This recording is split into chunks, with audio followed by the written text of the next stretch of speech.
lole. Lho. Iki ana celeng kok bisa lole-lole. Weh, Gong. Iki pomo krungu Durna nak ya serikno ya. Monggo lole-lole iki ginaparapane Begawan Durna iki syaratane ngono ya. Ning celeng kok muni lole-lole. Tur ya nggumun ya Kang, lagi wedo iki ya celeng kok nganggathok jero ya. Kula ingkang sowan ki sana. Kowe kuwi sapa? Kula menika Begawan Durna. Aduh.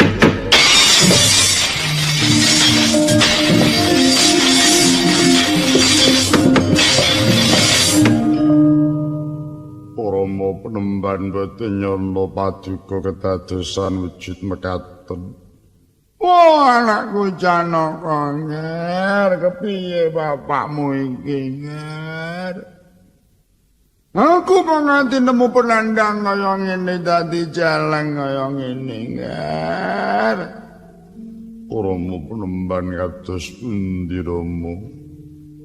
Janaka kula wonten dawuh. Kuwi ora rampung tok tangisi. Kula welas sanget nyemrapi dhateng pepundhen kula. Kuwi rak gurune to Sang Sukma Langgeng. Iya aku ngerti kuwi gurune, mula ora jeneng aneh. Lamun to ternyuh atine Janaka. Guru kang nasar ya ngono kuwi. Guru kang apik ora kelakon kok dadi celeng. Anggere neng guru wujud celeng mesti atine ya kaya celeng. Monggo celeng iki kewan, monggo kewan iki ora iso hitung-hitung apa-apa. Anggere seneng-seneng ngono kuwi seneng embuh kuwi mbokne apa adine ora mudeng wong kewan to.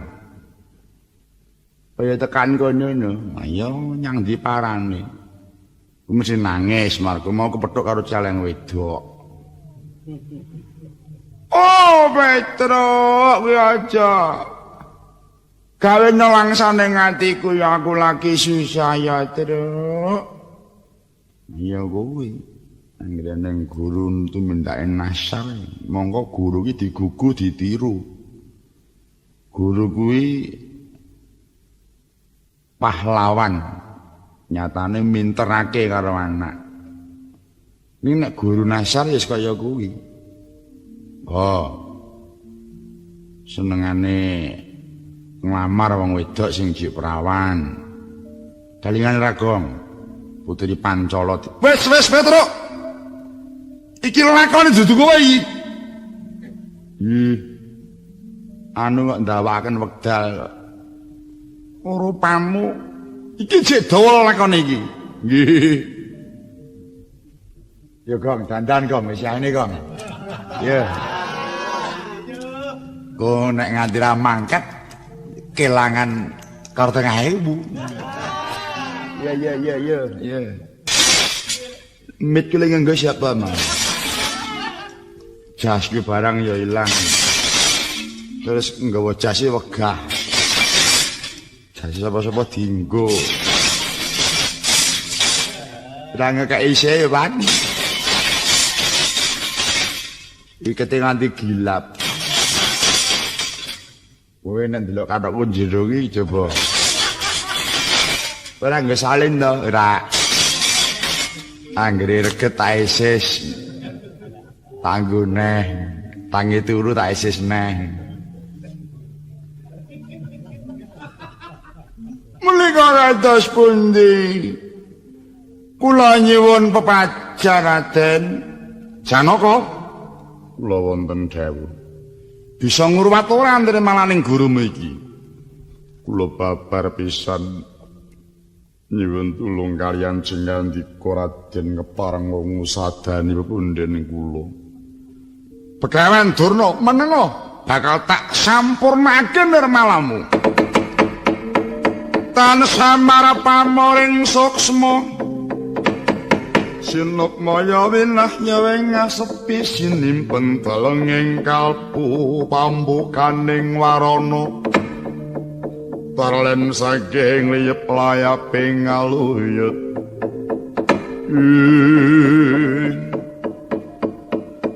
Rinuwat dening Sukma Langgeng kini dongaken gumbala geni Hitsau sing waraha babar Begawan Durna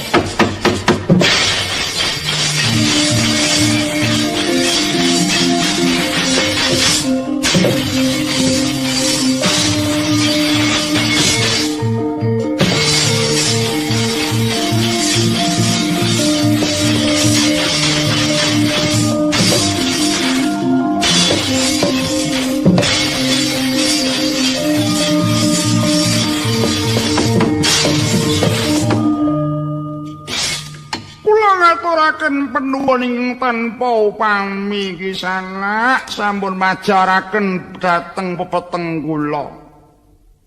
Ya padha-padha penemban aku iki satriya demen tetulung. Oh nggih. Wis malih. Oh iya Petra wis diruwat nirmalaku. Gong jaling menyang ndi, Gong? Jalange ilang lho. Wah, arep tanggo lawuh jare ilang. Ini mangane nyanggong. Golek dhewe ra entuk jane ning lungsuran celeng. Raden, kula rumaos dipun pajaraken kalian Paduka keparenga kula suwita dhateng Paduka Raden. Penemban Begawan Durna. Kok nganti dadi celeng kuwi sababe apa? Oh, menika wau kula menika estunipun depani negari ngesti ingkang badhe pindah mengsah. Wonten alendra ingkang utusan penditanipun nami Begawan Ampong Gati.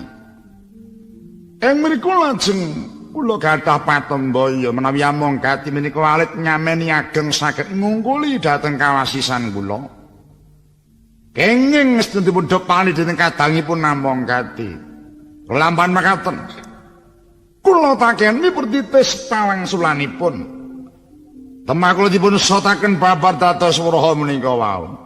Ingkang menika inggih Raden babar pisan anggen Paduka majaraken keparenga kula aturi ngrebat wangsul negari Ngastina Raden.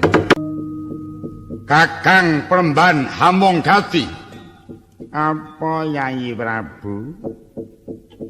Rumangsa bungah rasane atiku sabab aku wis bisa nyingkirake marang panengah Pandhawa yaiku Raden Janaka. Winang wong marang dewa uripku Kakang Peremban ketitik aku perang karo sapa wae menang. Aku nyipta apa wae kelakon, rumangsa mulya uripku tentrem atiku. Nanging elinga marang pawangsaning para pinter. Yen kamulyan kuwi dirasake saya nggembirakake saya maremake ya sapa wae kasembadan mundhut apa wae kelakon kudu linambaran pepanget ingkang tumuju marang pengati-ati cetane mengken yen kesenengane kuwi keladuk kuwi mengko tundhane bakal mbabar kesusahan. Ning kosok baline. Yen kesusahan mau saya ndodro saya ndadi saya mbatek dirasake saya tingtrim kuwi adate kebungan bakal tinampa ora suwe. Mengkono kuwi wangsaning para pinter sing wis nate tak tampa mula suruh nemu suka elinga marang duga prayoga rak wis nate to kang nate diwiletake marang para widowati jroning suka elinga Purwadaksina lan sak paninggalane marga yen kesukan mau ora dilambari marang pepanget ora urung bakal mbilaeni. Kok jangan kuno. Kok digugu-gugu. Anane aku mulya rak rekas aku wis tak rasake dhisik. Lah iya ning jroning mulya kuwi eling ngoduk nalika rekasane. yen wis duwe kuwi elinga nalika jaman durung duwe dadi mengko kababare ora ngadiga ngadiguna. Wis mung wolak-walik kahanan. Nek susah iki nganti nemen kuwi bakal enggal nemu bungah. Ning yen bunga iki nemen bakal nemu sisah kuwi mung wolak-walik. Ah, ora nggugu geger njopo.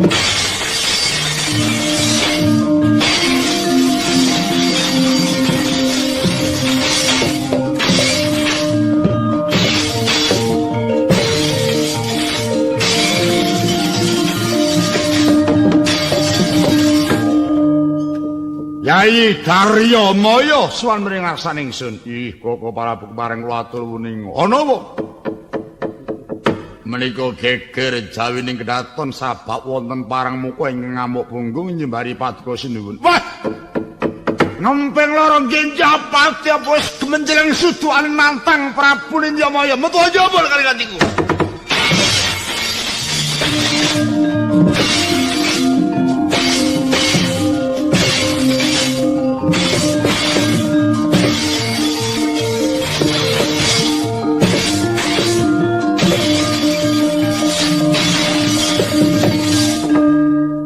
Lara apa lagi wae aku muni iki wis ana lakon kang ora dikarepake. Ayo wong patraping mudha keras budi kurang titi kaduk wani kurang deduga welane ora tak awat-awati nemu lakon apa adi-adiku iki mengko.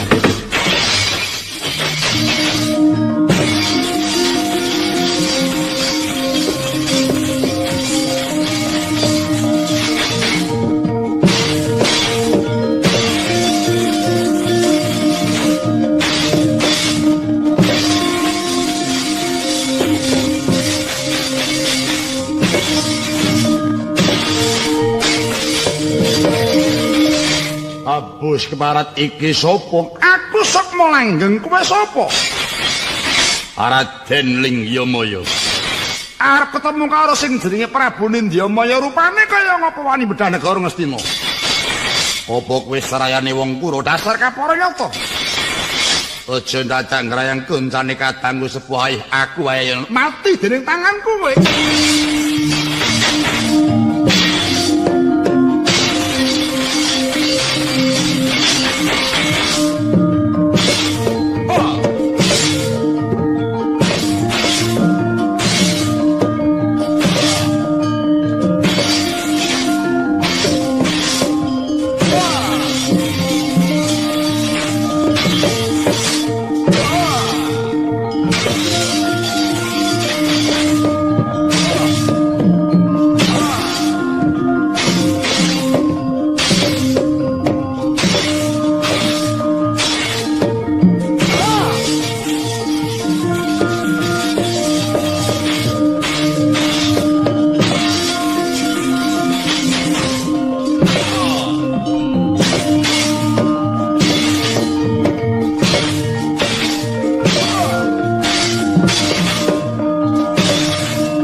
Karepe dhewe kowe ngastorake marang kadang kaya Prabu Ninjamaya yen oh iki ratune mati dening aku.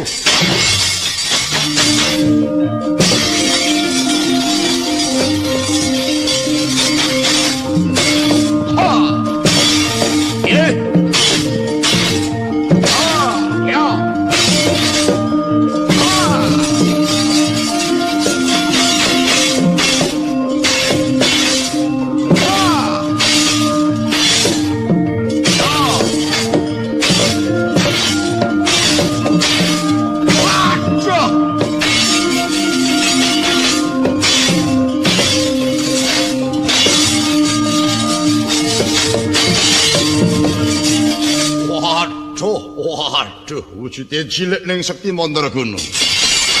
Apa abam? Para kateng aja maju siji-siji. Dikruyuk tadi sing iki.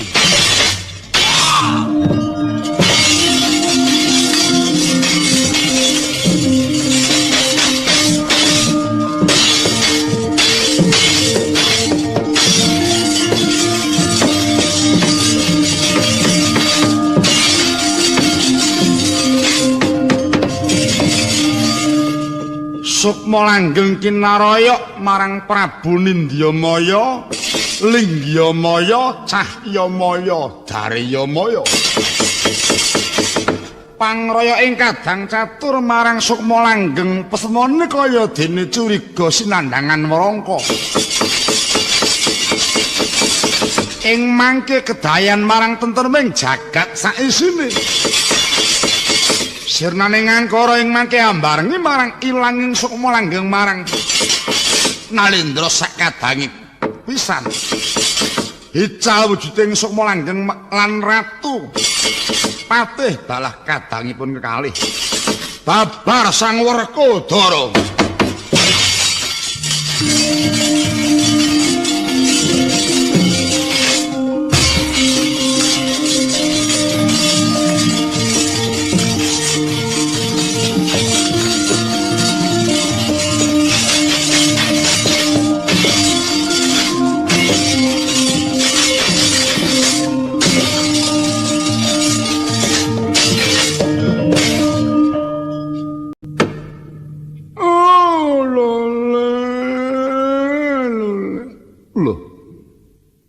Iki ana celeng kok bisa lole-lole.